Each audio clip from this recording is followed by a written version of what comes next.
Yo, this is Chef Ricky, your true Pinoy chef. And today, magluluto tayo ng tortang talong. And ituturo ko sa inyo kung ano ang sikreto para sumarap ito. So, kung gusto niyo malaman kung ano yung secret ingredients na ilalagay ko dito, well, tune in lang kayo. And kung di ka pa nakasubscribe sa channel ko, subscribe ka na para like updated sa mga bago kong videos. Pakiclick na rin yung bell notification icon. Alright?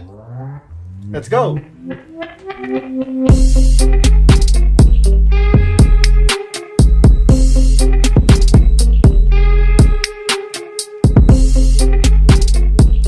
Alright, so ang una natin gagawin, susunugin natin yung ating talong.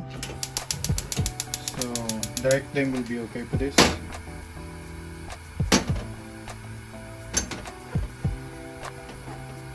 Ganyan lang. Pero kung meron kayong parilya, pwede nyo naman gamitin din yan. Alright. Alright, maamoy nyo naman kung parang nasasunog na siya. So, pwede nyo naman siyang ibaliktad. Ayan.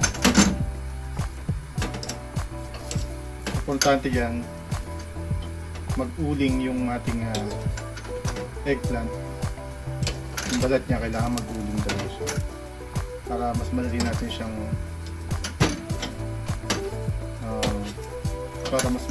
siyang mabalatan.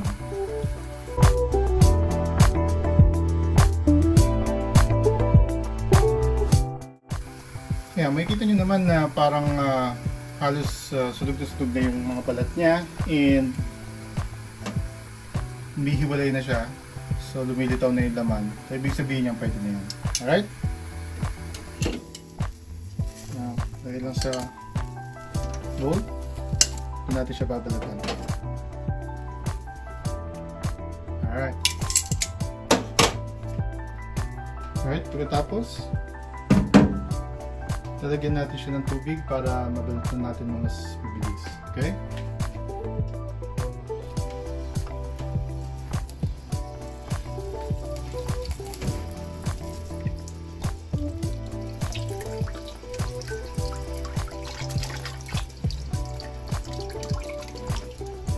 So ayan, malinis na siya.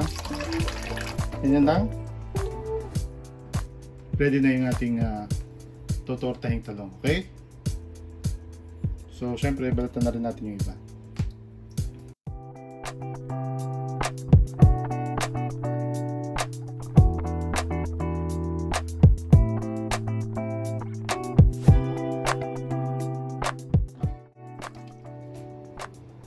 Ngayon, ang susunod naman natin gagawin, maghihiwa tayo ng sibuyas.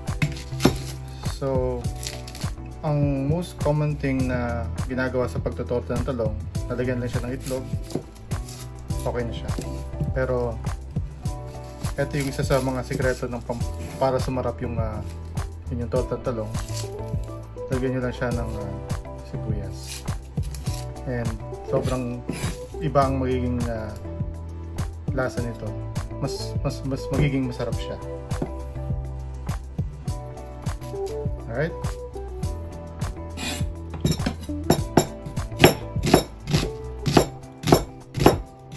Hindi mo kailangan masyado maliliit ang hiwa ng sibuyas.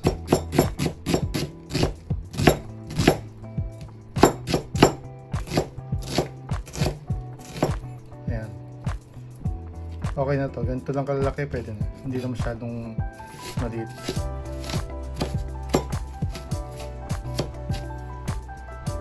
Alright.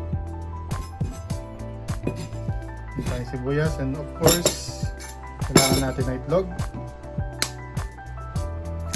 So dun sa talong na gagamitin ko, 2 itlog lang pwede na. Okay? Siyempre lagyan natin ng asin. Siguro 1 teaspoon salt and pepper. This mga half teaspoon siguro ng pepper.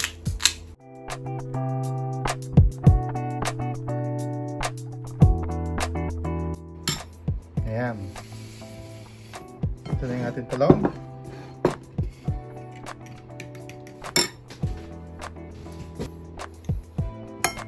So, kaplat lang natin yung talong using our pork.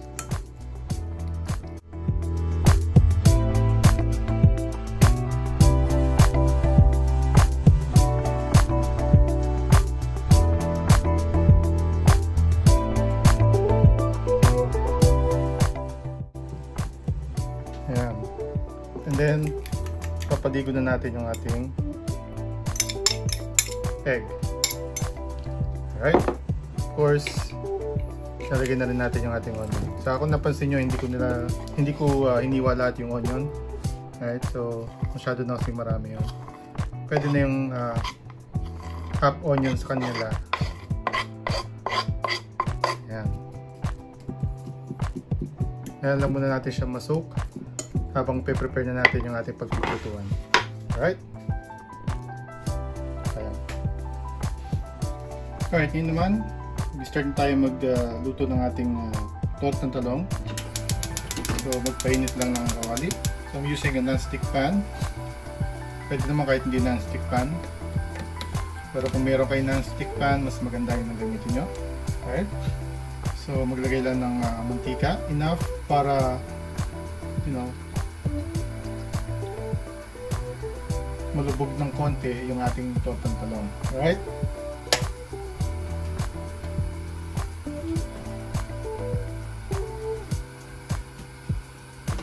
Ayan. Pag mainit na yung mantika, pwede natin ilagay yung ating tortang talong. Okay? Nagamit ako ng malaking serving spoon para mailagay ko na maayos yung ating tortang talong. Okay?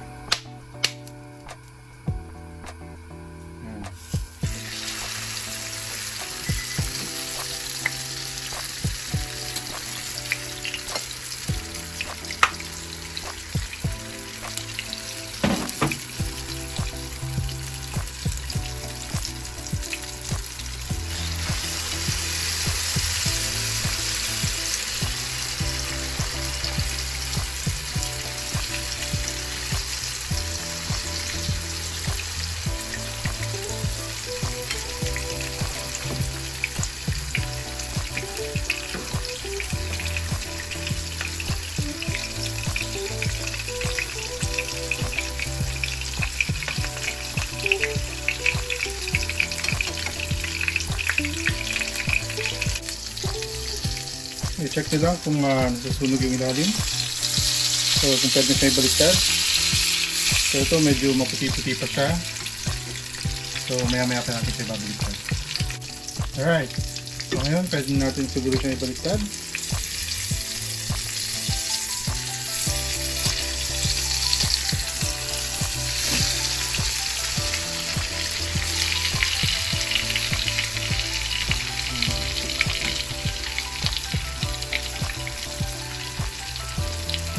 Okay.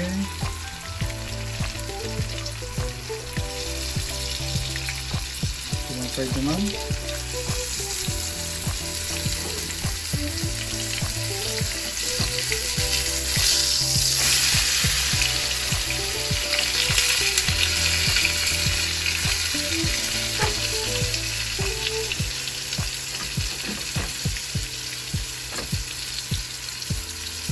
Ayan. So, ganun lang. Tayo lang natin masunog uli or maluto uli yung isang side. Pero masarap kasi ito yung parang nasusunog yung tortang talong natin, di ba?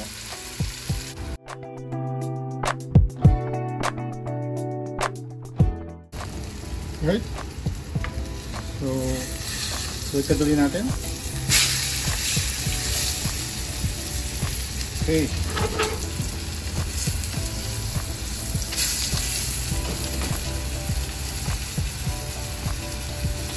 Okay na itong side na to. So yung kabilang side, parang gusto ko pang sunugin ng konti, kaya bigyan pa natin ng at least 1 minute to 2 minutes yung kabilang side. Alright? Alright, so tingin ko okay na yun. And pwede natin hanguin yung ating tortang talong.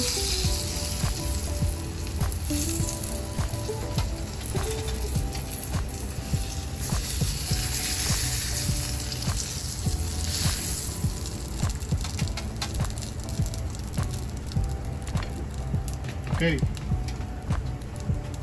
And of course, yung last tortang talong natin, dahil tatlo yan, diba?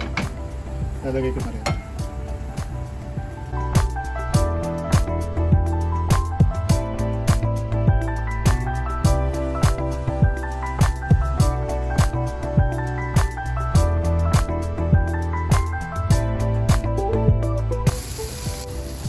Luto-luto na siya. Kaya natin hanguin. Alright. So ito na. Luto na yung ating tortang talong.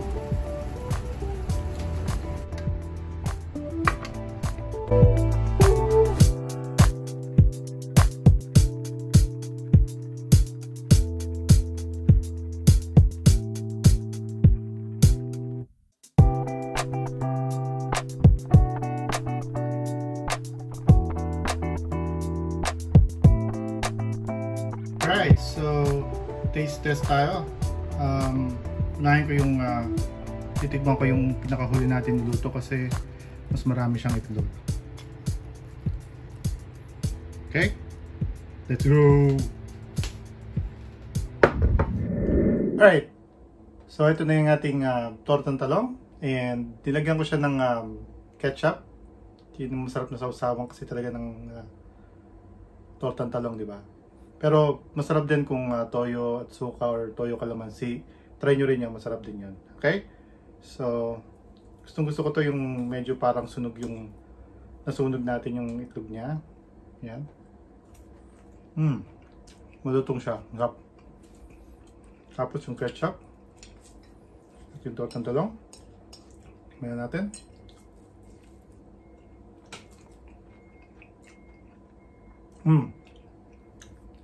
Try nyo ito. Napakasarap. Ang nagpasarap dito kasi lalo, yung onion niya, nakaramelize siya. So, pag nakaramelize kasi yung onion, nagbibigay ito ng mas deeper flavor at nagiging mas matamis siya. Kaya, mas masarap yung ating tortang talong nung nilagyan na natin to ng onion. Alright? So, isa yun sa mga sikreto na kung paano papasarapin yung ating tortang talong. Alright? So, grabe sarap siya talaga.